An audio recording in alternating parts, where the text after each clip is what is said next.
अस्सलाम वालेकुम dear students, कैसे आप सब। मुझे उम्मीद है कि आप सब खैरियत से होंगे। Okay, once again welcome to Shahid sir education point. बेटा, this is one more lecture for UGC NET aspirants and paper is first and today we have lecture number 3।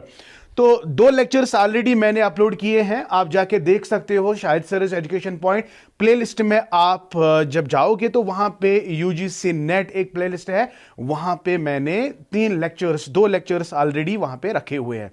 ठीक है, अगर आपको वो लेक्चर्स चाहे तो आप मुझे कांटेक्ट भी कर सकते हो 7780817302। अगर आपको प्लेलिस्ट में वो नहीं मिल रहे हैं तो मैं आपको पर्सनली वो प्रोवाइड कर सकता हूं। ठीक है, तो जुड़े रहे अपने शाहिद सर के साथ। और अभी तक अगर आप लोगों ने चैनल को सब्सक्राइब नहीं किया तो चैनल को जरूर सब्सक्राइब कर लेना और ज्यादा से ज्यादा मेरे लेक्चर्स को शेयर करना। ठीक है, तो चलिए भाई, आज बेहतरीन टॉपिक है, बहुत बहुत इंपॉर्टेंट टॉपिक है बेटा। इसमें हर साल क्वेश्चंस आते हैं।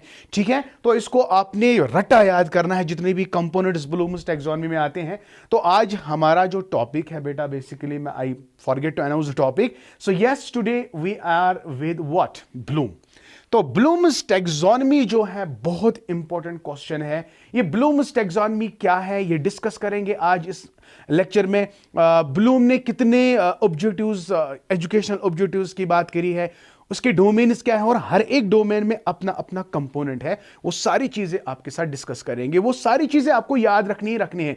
कोई भी सवाल, कोई भी क्वेश्चन वहां पे आ सकता है। ठीक है, खासकर डेट की अगर हम बात करेंगे, कंपोनेंट्स की बात करेंगे, सब कंपोनेंट्स की बात करेंगे, वो सारी चीजें आती हैं। ठीक है, तो before I start when a teacher enter in the classroom, तो हमेशा एक उस्ताद को ये दिमाग में रखना है कि जो ऑब्जेक्टिव्स है, टारगेट 3 चीजें रखनी है भाई। पहला, कॉग्निटिव एस्पेक्ट इनका डेवलप करे। दूसरा, उनका इमोशनल एस्पेक्ट। एंड तीसरा, उनकी सेंसरी एबिलिटीज। तो हमेशा याद रखना है, टीचिंग जो है, टीचिंग का मेन ऑब्जेक्टिव है मॉडिफिकेशन ऑफ बिहेवियर। ओके, लेकिन जो बिहेवियर है, बिहेवियर के अंदर 3 कंपोनेंट्स होते हैं।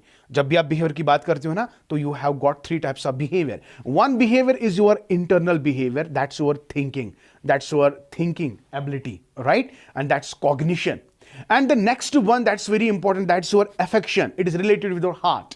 And the third is sensory motor, और we can say psychomotor, and it is related with your hands. Okay, just a second my dear.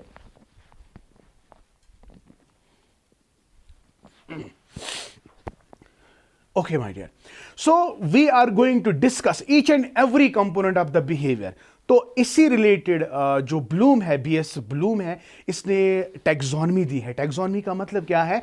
Classification. Educational objectives, instructional objectives को उन्होंने classify किया है 3 चीजों में, कॉग्निटिव, अफेक्टिव एंड साइकोमोटर। ये सारी चीजें आपके साथ डिस्कस करेंगे और हर एक डोमेन में अपना अपना कंपोनेंट है, वो भी हम आपके साथ डिस्कस करेंगे। तो चलिए भाई, स्टार्ट करते हैं। देर किस बात की है? देखिए भाई, इंपॉर्टेंट है, याद रखेंगे।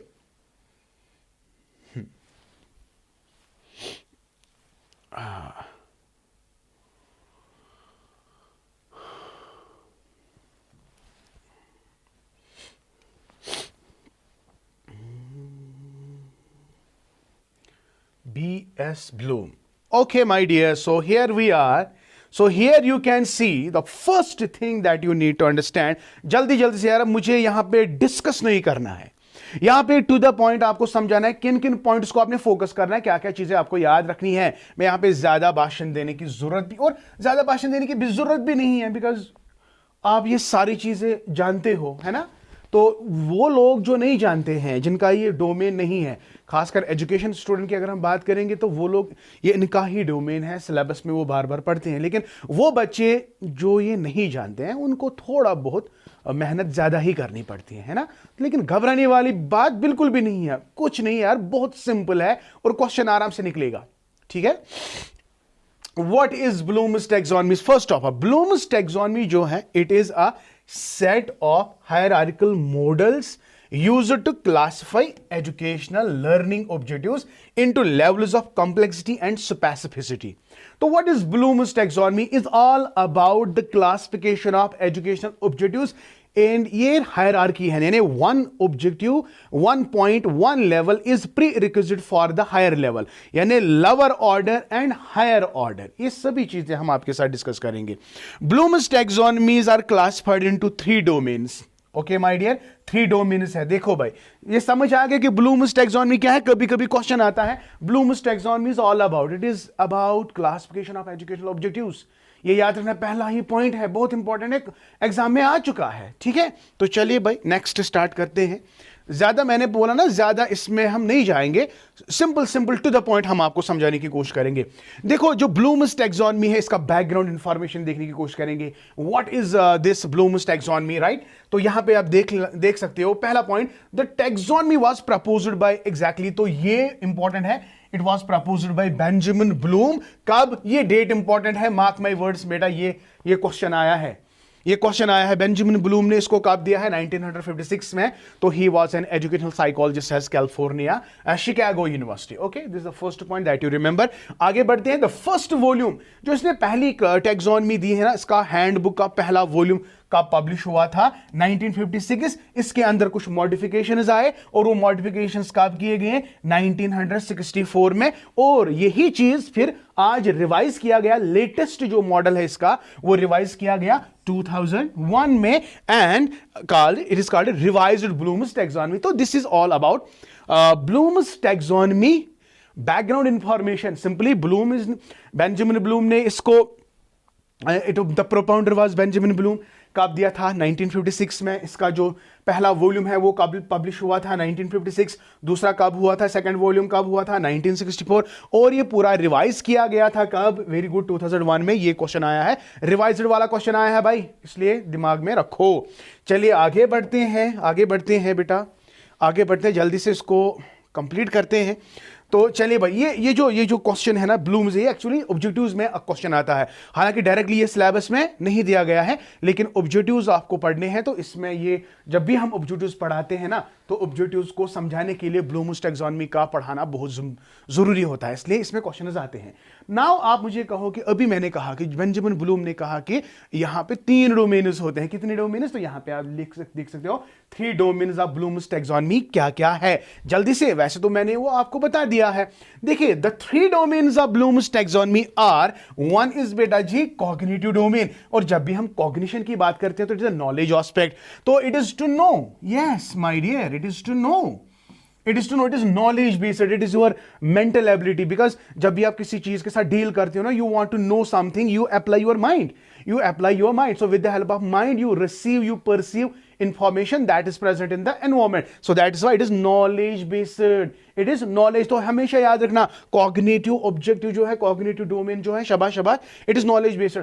अगर कल आपने लेक्चर देखा होगा, मैंने ऑब्जेक्टिव में ये लिखा था ना, एक्विजिशन ऑफ नॉलेज। ये मुझे ऑब्जेक्टिव पता होना चाहिए। अगर मैं पढ़ा रहा हूं तो बच्चा इस नॉलेज को जो मैं इसको दे रहा हूं, क्या वो एक्वायर कर रहा है कि नहीं कर रहा है। तो ये कौन से पार्ट में आएगा बेटा? नॉलेज बेस्ड में। क्वेश्चन ऐसे आएगा कि टीचर क्लासरूम में है, वो ज्यादा जोर देता है मेंटल एबिलिटीज पे। तो ये कौन सा डोमेन है बेंजामिन ब्लूम का? जब भी मेंटल एबिलिटी आएगा, मेंटल फैकल्टी आएगा, याद रखो, memory, learning, intelligence, all these things belong to your mind. And when all these things belong to the mind, this is called a cognitive domain. Question ऐसे भी आ सकता है, टीचर क्लासरूम में आ गया, तो टीचर के आने से, जब टीचर ने पढ़ाना शुरू किया, उसने बहुत सारी नॉलेज बच्चों को दी, तो बहुत सारे बच्चों ने इस नॉलेज को एक्वायर किया। तो ये कौन सा डोमेन है? तो ये वाला डोमेन है कॉग्निटिव डोमेन। ऐसे क्वेश्चन आ सकता है।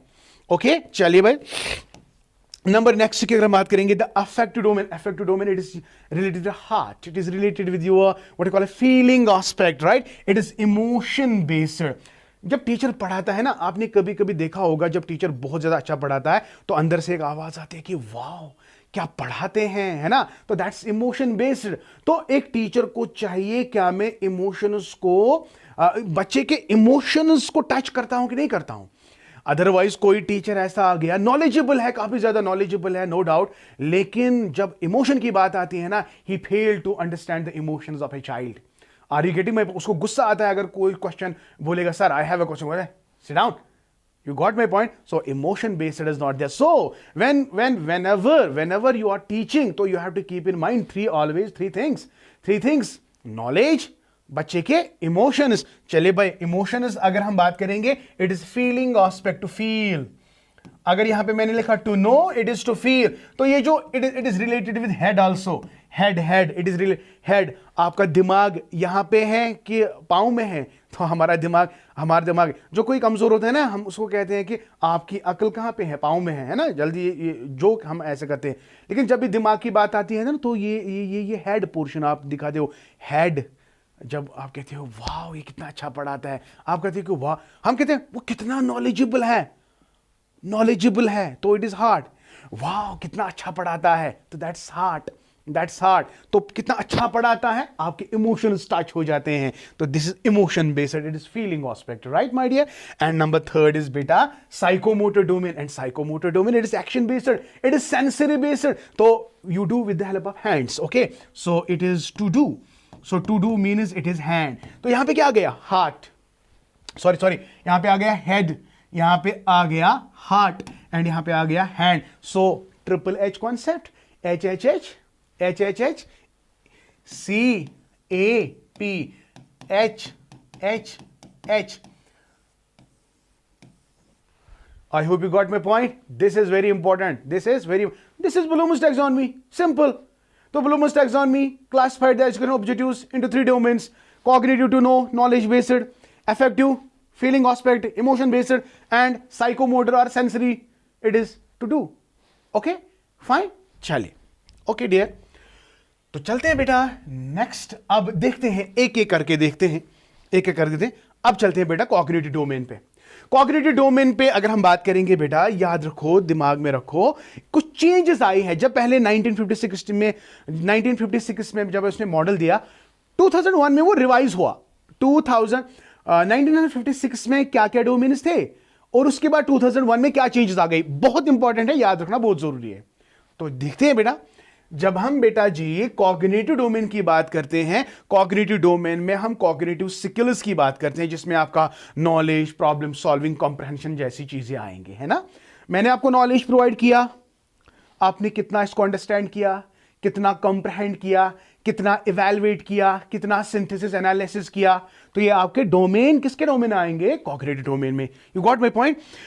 इन द ओरिजिनल, जब हम original version of the taxonomy की बात करेंगे, तो इसमें कुछ डोमेन्स है जो फिर चेंज हुआ। मैं डायरेक्टली आपको पिक्चर में ले चलता हूं, वहां पे आपको समझ आएगा, यहां से ऐसे आपको समझ में नहीं आएगा। तो यहां पे कॉग्निटिव डोमेन जो है, इसके अंदर कितने सब डोमेन, कितने लेवल्स है, मुझे वही बात करनी है कि कॉग्निटिव लेवल में, कॉग्निटिव डोमेन में कितने लेवल्स है, और स्मॉलेस्ट लेवल क्या है, और हायर लेवल क्या है। ठीक, तो चलिए देखिए भाई, दिस इज वेरी इंपॉर्टेंट। अगर बेटा हम 1956 मॉडल की बात करेंगे, अगर हम 1956 की बात करेंगे, तो एक मिनट बेटा, इसको मैं थोड़ा बहुत जूम आउट कर रहा हूं। पहला पॉइंट जो आपको याद रखना है, there was a change in 1956 noun to verb form.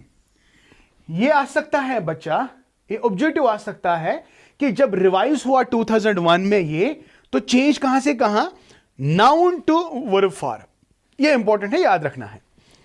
जब हम 1956 मॉडल की बात करते हैं, तो इसको मैं ऐसे लिखूंगा, तो ये जो है it is lot to hot, ये ऐसे याद रखेंगे, lot to hot, lower order thinking, higher order thinking, okay, lower order thinking to higher order thinking. Lower order thinking में पहले आता है नॉलेज, याद रखना बेटा, बाद में मत कहना हमें समझ में नहीं आया, बाद में मत कहना, ये इंपॉर्टेंट है, इसमें डेफिनेटली क्वेश्चन आते हैं। नॉलेज है, knowledge, comprehension, application, analysis, synthesis, evaluation. तो क्वेश्चन आता है, lowest level of cognitive domain it is knowledge, highest level क्या है, इवैल्यूएशन। याद रखो, इवैल्यूएशन हमेशा लास्ट में आता है। मैंने पढ़ाया, ठीक है ना, आपने समझा, ठीक है ना, अब मैं लास्ट में आऊंगा, आपने क्या समझा, मैं आपको इवैल्यूएट करूंगा।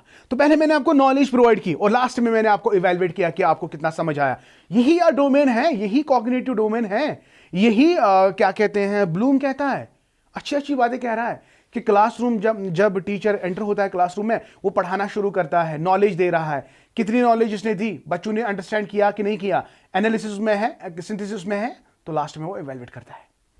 I hope you got my point. Knowledge comprehension, application, analysis, synthesis, evaluation. याद कर लो भाई। फर्स्ट लेटर टेक्निक, जिसको हम निमोनिक्स कहते हैं। Mnemonic is a strategy by which we can remember the things very quickly, taking into consideration first letter. First letter क्या है? के, इसका सी, इसका ए, इसका एस, इसका ई, तो क्या बन गया? के सी ए ए एस ई। के सी ए ए एस ई आप अपने लेवल से इसके सेंटेंस बना सकते हो so that you can remember it. के सी ए ए एस ई याद रखो। लॉट टू हॉट याद रखा, lot to hot, lower order thinking to higher order thinking, तो ये हो गया। लेकिन जब हम 2001 की बात करते हैं, वहां पे कुछ वेरिएशंस है, रिवाइज हुआ। नॉलेज के बदले क्या आ गया? Very good. ये क्वेश्चन आ सकता है, अगर बेंजामिन ब्लूम में 1956 में नॉलेज कंपोनेंट था, 2001 में इसको क्या नाम रखा गया? Remember. Knowledge here remember, okay. Comprehension के बदले अंडरस्टैंड, शाबाश। एप्लीकेशन के बदले अप्लाई, वेरी गुड। एनालिसिस को चेंज नहीं किया।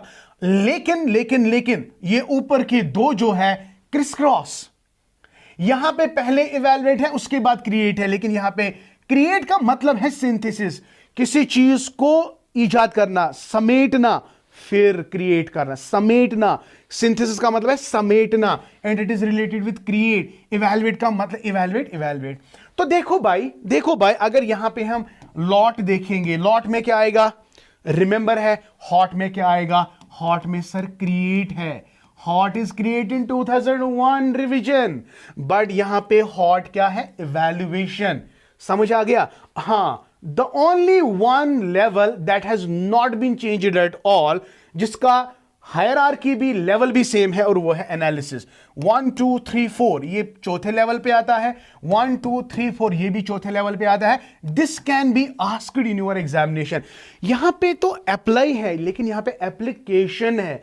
एप्लीकेशन नो डाउट, अगर आप मीनिंग देखोगे तो सेम है, लेकिन यहां पे एप्लीकेशन है और यहां पे अप्लाई है। द ओनली थिंग जो चेंज नहीं हुआ, ना उसका स्पेलिंग चेंज हुआ है और ना इसके लेवल चेंज हुए हैं, वो क्या है भाई? That is analysis. अब बोलोगे सर इवैल्यूएट भी है, लेकिन भाई लेवल तो चेंज हुआ ना। इवैल्यूएट तो इवैल्यूएशन, यहां पे इवैल्यूएट, लेकिन लेवल तो चेंज हुआ ना बेटा। समझ आ गया? So this was all about cognitive domain. क्या? Cognitive domain. अब आप लोगों ने देखा कि कॉग्निटिव लेवल में 1 2 3 4 5 6 लेवल्स आते हैं। ये क्वेश्चन पूछा गया कि कॉग्निटिव लेवल के अंदर, कॉग्निटिव डोमेन के अंदर कितने लेवल्स हैं? That is 6। आई होप बेटा आपको ये बहुत अच्छे से समझ आ गया। आज इतना ही पढ़ेंगे, ज्यादा आपको तकलीफ नहीं देंगे, आहिस्ता आहिस्ता इसी तरह पढ़ेंगे, और आपको मजा भी आना चाहिए ना। बहुत सारा लंबा वीडियो अगर चला जाएगा तो बहुत सारे बच्चे बोर होते हैं, तो मैं नहीं चाहता हूं कि मेरे बच्चे बोर हो जाए। तो अगर आप लोगों ने यहां तक समझा, सीखा, वो मेरे लिए काफी ज्यादा मीनिंग रखता है। ठीक है? अगर आप रियली में आप मेरे कंटेंट को लाइक करते हो, पसंद करते हो, यार कमेंट क्यों नहीं करते हो? I need your comment, because your comment is my confidence. Okay, once again thank you, may Allah bless you and keep always learning. Tomorrow I will be taking the other 2 levels, and by that we will finish the Bloomist taxonomy. Thank you once again, keep always learning.